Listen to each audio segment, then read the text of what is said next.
బాబాసాహెబ్ అంబేద్కర్ గారిది 69వ వర్ధంతి సందర్భంగా రాష్ట్ర వ్యాప్తంగా అన్ని నియోజకవర్గాల్లో కూడా మా నాయకుడు జగన్మోహన్ రెడ్డి గారి ఆదేశాల మేరకు వారికి నివాళులు అర్పించి అంబేద్కర్ గారికి రాష్ట్రంలో జరుగుతా ఉన్న విషయాల గురించి కూడా మీతో మాట్లాడాలని చెప్పి పార్టీ నిర్ణయించడం మీదట నేను ఈరోజు మీ ముందుకు రావడం జరిగింది. ఈరోజు రాష్ట్రంలో ఎన్నికల ముందు మనకు అందరికీ కూడా తెలుసు, ఈయన అన్ని కూడా తప్పుడు హామీలు ఇస్తాడని చెప్పి 2014లో చూసాము, అంతకుముందు కూడా చూసాము. రామారావు దిగిపోయినప్పుడు రామారావు గారు ఇచ్చిన హామీలన్నీ కూడా తుంగలో దొక్కాడు.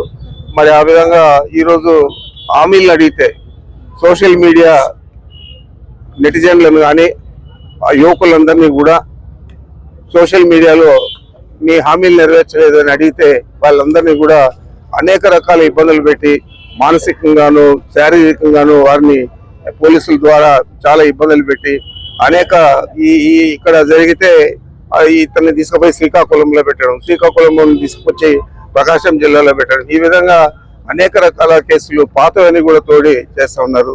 మరి ఇది ఎంత కూడా ప్రజలు గమనిస్తూ ఉన్నారు. హామీలు నెరవేర్చకుండా హామీలను నెరవేర్చండి అని అడిగితేనే ఈ విధంగా ఇబ్బందులు చేస్తూ ఉన్నారంటే దాని గురించి మనం ఆలోచన చేయాలని చెప్పి మీకు మనవి చేస్తా ఉన్నా. ఈరోజు కడాకు హామీలు నెరవేర్చకపోయినా పర్వాలేదు, అతనికి బాంబ్ బ్లాస్ట్ జరిగితే వెంకటేశ్వర స్వామి ఆయన ప్రాణాలు రక్షిస్తే చంద్రబాబు నాయుడు ప్రాణాలను, వెంకటేశ్వర స్వామిని కూడా లడ్డూ నెపంతో లడ్డూలు లోపభూయిష్టంగా ఉంది, జంతువుల కొవ్వు కలిపారు అని చెప్పి ఇష్టం వచ్చినట్లు మాట్లాడి అపవిత్రం చేసేదే కాకుండా దేవుణ్ణి కూడా రాజకీయాల్లోకి ఇచ్చిన ఘనత చంద్రబాబు నాయుడుది. మరి ఈరోజు మనం చూస్తా ఉన్నాం, మొదట బుడమేరు వరదన్నాడు, తర్వాత ప్రకాశం బ్యారేజీకి గేట్లు బోట్లు అడ్డం పెట్టారని చెప్పారు, మదనపల్లి ఫైల్స్ దగ్ధమన్నారు. దాని ప్రత్యక్షంగా నా మీదే మదనపల్లి ఫైల్స్ లో నా ప్రమేయం ఉందన్నారు. మరి దాదాపు 6 నెలలు అవుతా ఉంది. నేరుగా డీజీపీకి ఒక హెలికాప్టర్ ఇచ్చి డీజీపీని అడిషనల్ డీజీ సిఐడిని పంపించారు. మరి ఏదైనా ఉంటే యాక్షన్ తీసుకోవాలి, కానీ ఇట్లా తప్పుడు ప్రచారాలు డైవర్షన్ పాలిటిక్స్ అతనికి ఎప్పుడు కూడా అలవాటు అని చెప్పి మీకు తెలియజేస్తా ఉన్నా. అదేవిధంగా తాజాగా రేషన్ బియ్యం పోర్టు ద్వారా ఎగుమతి అవుతా ఉందని చెప్పి స్వయానా డిప్యూటీ సీఎంను పంపించి అక్కడ మాట్లాడేయడం జరిగింది. ఆ తుదకు కరెంట్ ఛార్జీలు పెంచేదే కాకుండా ఆదానికి సెకీ ఆదానిది ఆ సెకీకి డబ్బులు తీసుకొని ఇచ్చారు అని చెప్పి తప్పుడు ప్రచారం చేశారు. ఈరోజు నేను మీ అందరికీ తెలియజేస్తా ఉన్నా, భారతదేశంలో ఏ రాష్ట్రంలో కూడా ₹2.49 యూనిట్ విద్యుత్ సరఫరా చేసే అగ్రిమెంట్ సెకీ ఎక్కడ ఏ రాష్ట్రంలో కూడా చేసుకోలేదు. కేవలం మన రాష్ట్రం అంత తగ్గించి తీసుకుంటే దాన్ని అప్రిషియేట్ చేయాల్సింది పోనిచ్చి, పొగడాల్సింది పోనిచ్చి, ప్రభుత్వం తీసుకునే చర్యలను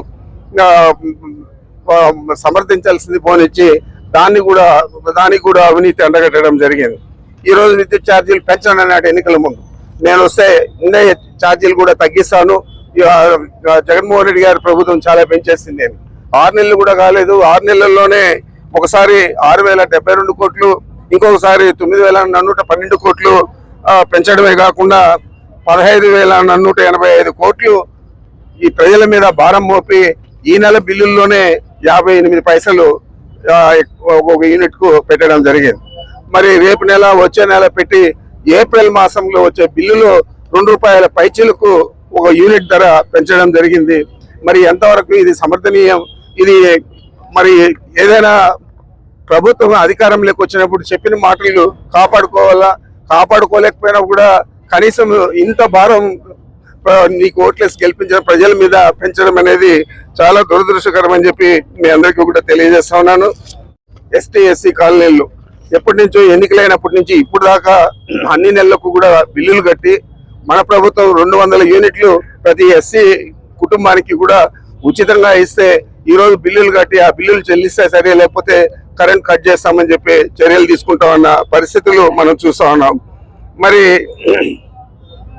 మొత్తం మీద ఈ సెకి ఒప్పందం ట్రాన్స్మిషన్ ఛార్జెస్ లేకుండా ₹2.49 ట్రాన్స్మిషన్ ఛార్జెస్ కలిపితే ఇంకా చాలా ఎక్కువ అవుతుంది. అది కూడా తీసేసి అత్యంత తక్కువ ధరకు భారతదేశంలోనే ఏ రాష్ట్రంలో చేయనట్లు జగన్మోహన్ రెడ్డి గారు ₹2.49 మనకు ఈ సోలార్ విద్యుత్ ఇస్తామంటే దాన్ని అన్ని రాష్ట్రాలు కూడా మనకంటే ఎక్కువ ప్లస్ ట్రాన్స్మిషన్ ఛార్జెస్ కూడా వేసుకుంటా ఉన్నారు. మరి ఇవన్నీ కూడా పరిస్థితులన్నీ కూడా మనం చూస్తా ఉన్నాం. ఎంతో హృదయ విదారకంగా ఈరోజు బాలికలు రేప్ చేయబడుతూ ఉన్నారు, చంపేయబడుతూ ఉన్నారు, మహిళలకు రక్షణ లేకుండా పోయింది. ఆ రోజు మనం ఉంటే దిశ చట్టం తీసుకురావాలని చెప్పి సెంట్రల్ గవర్నమెంట్ పంపించేదే కాకుండా ఇక్కడ దిశ పోలీస్ స్టేషన్లు పెట్టాము, దిశ యాప్ తయారు చేసి ఇచ్చాము. ఆ ఫోన్లో కదిలిస్తేనే 10 నిమిషాలలో పోలీసులు పోయే పరిస్థితి గతంలో ఉన్నది. మరి ఈరోజు ఆ పరిస్థితి లేదు. హత్య చేయబడిన మహిళలు కానీ, రేప్ చేయబడిన మహిళలు కానీ, బాలికలు కానీ వారికి దిక్కే లేదని చెప్పి మీకు మనవి చేస్తా ఉన్నాను. ఈరోజు మన రాష్ట్రం మొత్తం మీద అనేక జిల్లాలలో ఈ పరిస్థితులు నెలకొన్నాయి. మరి ఇవన్నీ కూడా చూడకుండా కేవలం డైవర్షన్ పాలిటిక్స్, నువ్వు ఏదైనా డెవలప్మెంట్ పాలిటిక్స్ చేయాలా, నువ్వు చాలా పెద్ద ఎత్తున మెజారిటీతో గెలిచావు. మరి ప్రజలందరూ కూడా నిన్ను నమ్మి ఓట్లేశారు. మరి వారి నమ్మకాన్ని ఒమ్ము చేస్తా ఉన్నావు. అన్ని హామీలు కూడా తుంగలో దొక్కావు. ఈరోజు అడిగిన వారిని అందరినీ కూడా జైల్లో పెట్టిస్తా ఉన్నావు. మరి ఎంతవరకు సబబు ఇది అని చెప్పి నేను అడుగుతా ఉన్నాను. 5 సంవత్సరాల్లో ఎన్నికలు పెట్టినా తప్పనిసరిగా నీకు ప్రజలందరూ కూడా తగిన గుణపాఠం చెప్తారని చెప్పి నేను మీ ద్వారా తెలియజేస్తా ఉన్నాను.